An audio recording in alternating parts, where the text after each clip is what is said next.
नगरीय जमिनमा खेती गर्नका लागि नयाँ र रचनात्मक विचारहरू यहाँ उल्लेख गरिएका छन्। 1. भर्टिकल फार्मिङ वा ठाडो खेती। भित्ता, बाल्कनी वा माथिल्लो तहमा ट्रे वा कन्टेनरमा सब्जी, जडीबुटी र फूल लगाउन सकिन्छ।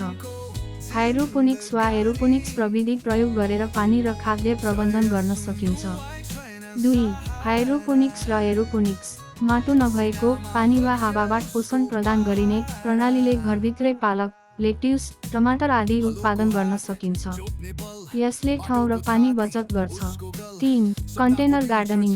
प्लास्टिक, सिमेन्ट, माटोका भाँडो वा पुराना टायरमा मौसमी तरकारी र फूल लगाउन सकिन्छ। छत, कोठाको कुनामा राख्न मिल्ने सानो स्तरमा उपयुक्त। 4. रूफटप गार्डन, छतको बगैँचा। घर वा भवनको छतमा माटो, कम्पोस्ट र ड्रेनेज सिस्टम बनाएर हरियाली उत्पादन गर्न सकिन्छ।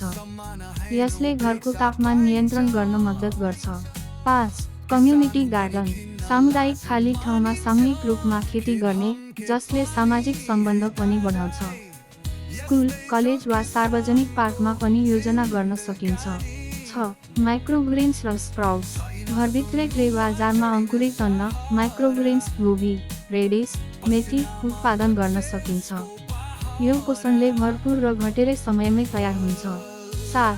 एक्वापोनिक्स, माछा पालन र खेती एकैसाथ। ट्याङ्कीमा माछा पालेर उनको मलयुक्त पानीले सब्जी उत्पादन गर्ने प्रणाली। यसले जैविक खाद्य र प्रोटिन दुवै प्रदान गर्छ। 8. Indoor herb garden. स्वाइघरको खिडकी वा लेट ग्रो लाइट प्रयोग गरेर धनिया, पुदिना, अदुवा, लसुन आदि उमार्न सकिन्छ। 9. अपसाइक्लिङ, पुनरुपयोग। प्लास्टिकको बोतल, पुराना बुक्स, फर्निचर आदिलाई कन्टेनरको रूपमा प्रयोग गर्न सकिन्छ। 10. Smart technology. आयोग, इन्टरनेट अफ थिङ्स प्रयोग गरेर स्वचालित सिँचाइ, ऊर्जा व्यवस्थापन गर्न सकिन्छ। मोबाइल एप्सबाट पानी, उर्वरक र प्रकाश नियन्त्रण गर्न सकिन्छ। फाइदा: ताजा र जैविक आहार। हरियालीले वायु प्रदूषण घटाउँछ, मानसिक तनाव कम गर्छ र शहरी जीवनमा प्रकृतिको स्पर्श। यी विधिहरू शहरी क्षेत्रमा सीमित ठाउँ र स्रोतको सदुपयोग गर्न मद्दत गर्दछन्। अथवा अर्को विधि यसरी पनि गर्न सकिन्छ र गर्दै गरेको नमुना पनि तल उल्लेख गरेको छु।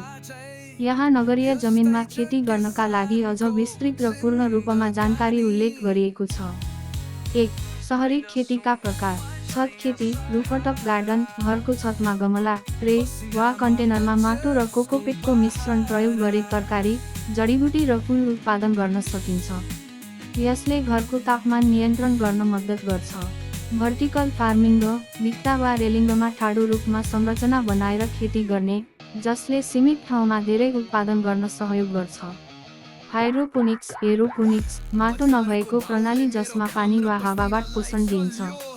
यो उच्च प्रविधि आधारित तर महँगो हुन सक्छ।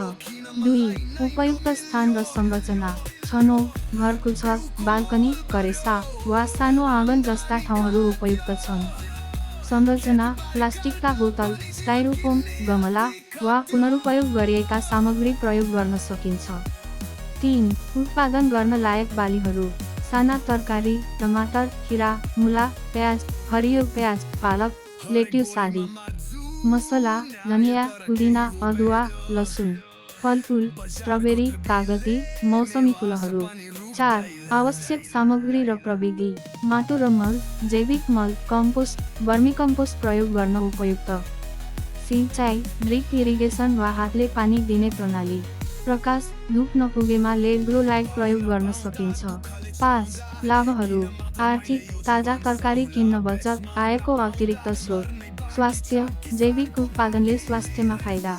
पर्यावरण: हरियालीले वायु प्रदूषण घटाउँछ, कार्बन फुटप्रिन्ट कम हुन्छ। 6. चुनौतीहरू र समाधान। ठाउँको अभाव, भर्टिकल फार्मिङ वा साना कन्टेनर प्रयोग गर्ने। पानी व्यवस्थापन, वर्षाजल सञ्चयन गरी सिँचाइ गर्ने। किरा र रोग, निमको तेल वा प्राकृतिक कीटनाशक प्रयोग गर्ने। 7. स्थानीय नीति र सहयोग। नगरपालिकाले सामुदायिक बगैँचा वा प्रशिक्षण कार्यक्रम सञ्चालन गर्न सक्छ। सहकारी समूह बनाई बजार पहुँच बढाउन सकिन्छ। 8. उदाहरणहरू। मन्थली नगरपालिका, सिंचित जमिनमा तरकारी उत्पादन गर्ने प्रयास। नेकपा विप्लवको उदाहरण, बाजु जमिनमा फलफुल खेती गरेर आत्मनिर्भरता बढाउने। यस्ता जानकारीहरूले नगरीय क्षेत्रमा सानो स्तरमा पनि उत्पादनात्मक खेती गर्न सकिन्छ भन्ने देखाउँछ।